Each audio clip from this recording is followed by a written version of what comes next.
Iyo ugeze muri gare ya Nyabugogo uhasanga ibikorwa bitandukanye bitari ugutwara abagenzi gusa, kubera abantu benshi bahahurira muri iyo gare. Abakora ubuvuzi bwa gakondo bwifashisha ikoranabuhanga rigezweho nabo bahafite ikibanza kimurika ibikorwa ryabo. Abagana ahatangirwa serivisi y'ubuvuzi gakondo muri gare ya Nyabugogo batubwiye ko babona serivisi bahabwa yaba nziza mu gihe hagaragajwe uburyo bunoze imiti ikoreshwamo. Ahazanye umuhungu wanjye yari yararwaye uruhu rwo kwishimagura, naramujyanye kwa muganga bambwira ko atwaye proteine. Muzanye hano hari imiti bamaye, isabune n'amavuta nkajya musiga, ariko bitangiye gukira. Nanjye nari mfite imvune kubera narakoze impanuka, nyine bampaye imvura imitsi, narakize nyine aho bamarije kunkuramo tije, nagiye nyisiga mbasha gukira.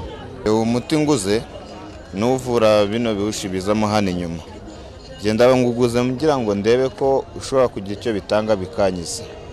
Serivisi y'ubuvuzi gakondo ubusanga igaragaramo ibikoresho bya kizungu bitari bimenyerewe, harimo ibivura umugongo cyangwa imitsi, yitabirwa n'abantu b'ingeri zitandukanye. Nkuko mubibona aha nahashakirwaga imiti gakondo mu gihe cy'iminsi mike, uyu mugabo akaba yahakoreraga ndetse yemerewe, ariko abakozi ba Minisiteri y'Ubuzima bahageze baramufungira.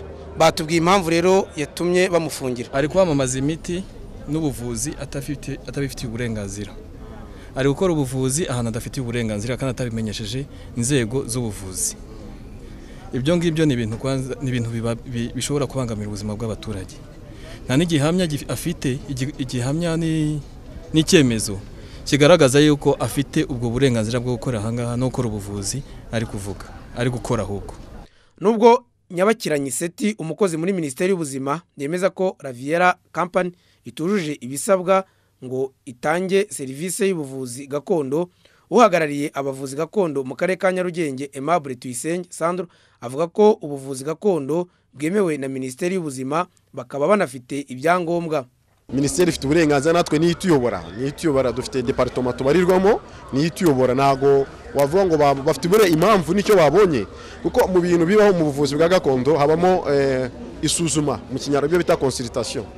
Niba rero hari amakosa baba bamusanzemo, niyo naramenya nanjye ngo mbaze, ariko icyo nemera ko ari umuvuzi wa gakondo twemera kandi w'intangarugero, kuko ama experimentation yajyamo kandi akabakorera n'ahangaha.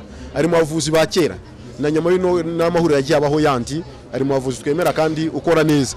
Ariko ku kibazo cyo guhagarika abakora ubuvuzi gakondo muri gare ya Nyabugogo bibumbiye mu ishyirahamwe AGA, hanavuzwemo ikibazo kijyanye n'amakimbirane ari hagati y'amakoperative abiri y'abavuzi gakondo, iryitwa AGA rifite uburenganzira bwo gukora n'iryitwa UWAGA ritarabona ibyangombwa.